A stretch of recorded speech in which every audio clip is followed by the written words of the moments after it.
Gujarat, RCB, Hyderabad এবং রাজস্থান এই চারটে টিম টপ 4 এর মধ্যে চলে এসেছে। তো এই চারটে টিমের ম্যাচ হবে 26 তারিখ এবং 27 তারিখ। তো কোন দল ফাইনালে যেতে পারে আজকের ভিডিওতে আলোচনা করব এবং কোন দলের স্কোয়াড এবং কোন দলের প্লেয়ার ভালো আছে সেই নিয়েও আলোচনা করব। তো আরসিবির কথা যদি বলি তো আরসিবির ব্যাটিং লাইন আপ একদম ঝোড়ো ইনিংস খেলার জন্য তৈরি আছে এবং বোলিং লাইন আপ তো তোমরা জানো যে কেমন বোলিং করতে পারে ভুবনেশ্বর কুমার, হ্যাজেলউড, সুয়েশ শর্মা, রাশিকদার, কুণাল পান্ডিয়া এরা কেমন বোলিং করতে পারে তোমরা তো জানো। এবং ফিল সল্টের সাথে যদি বিরাট কোহলি ওপেনিং করে তো ম্যাচকে একতরফা করে দিতে পারে। সেই অনুযায়ী গুজরাটের কথা যদি বলি তো গুজরাটের সাই সুদর্শন এবং সুমন গিল এবং বাটলার এই তিনটে প্লেয়ার মিলে সব থেকে বেশি রান করছে, কারণ তিনজন মিলে প্রায় 600-র ওপরে রান করে ফেলেছে তিনজনে।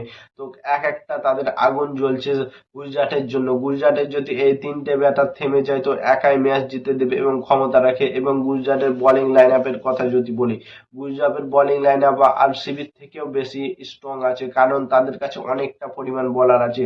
যেমন এক নাম্বার হচ্ছে সিরাজ আছে, রাশিদ খান আছে, বাসিদ কৃষ্ণা আছে, তারপর রাবাডা আছে, তারপর হোল্ডার আছে, অনেক বড় বড় মাপের প্লেয়ার আছে গুজরাটের কাছে। এবং হায়দ্রাবাদের কথা যদি বলি, হায়দ্রাবাদের ব্যাটিং লাইন আপে সব থেকে ভালো হচ্ছে অভিষেক শর্মা, ডেভিড, ঈশান কিষান, হেনরি ক্লাসেন, অনিকেত বর্মা, আব্দুল সামাদ। এরা ব্যাটিং লাইন আপের মধ্যে একদম ঝোড়ো ইনিংস খেলতে পছন্দ করে। এদের কথা কি বলবো, এদের যদি ডেভিড এবং অভিষেক শর্মা টিকে যায় তো 6 ওভারে 120 রান করে দেবে চোখ বন্ধ করে। এবং ঈশান কিষান এবং হেনরি ক্লাসেন মিডিল অর্ডারের মধ্যে আইপিএল এর সব থেকে বেস্ট ফর্মে আছে হেনরি ক্লাসেন এবং ঈশান কিষান। এরা দুজন যদি ক্রিজে থেকে যায় তো এরা 200 থেকে 250 রান চোখ বন্ধ করে করে দেবে। কিন্তু এদের একটু বোলিং লাইন আপ কমজোর আছে।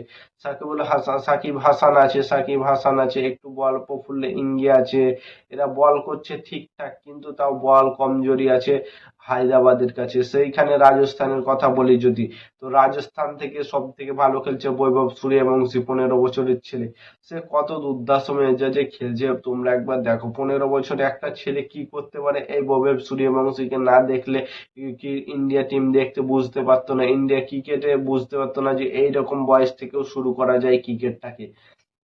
মানে ভাবো সেই বৈভব সূর্যবংশী, জয়সওয়ালকে তো তোমরা চেনো, জয়সওয়াল কি করতে পারে না পারে।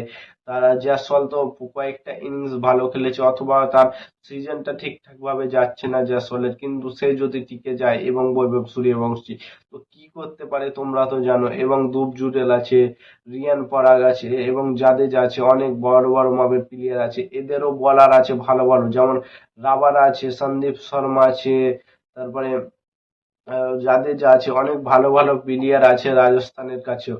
তো এই চারটে টিমের মধ্যে আমার মনে হয় গুজরাট ভার্সেস হায়দ্রাবাদের মধ্যে ম্যাচ হবে ফাইনাল।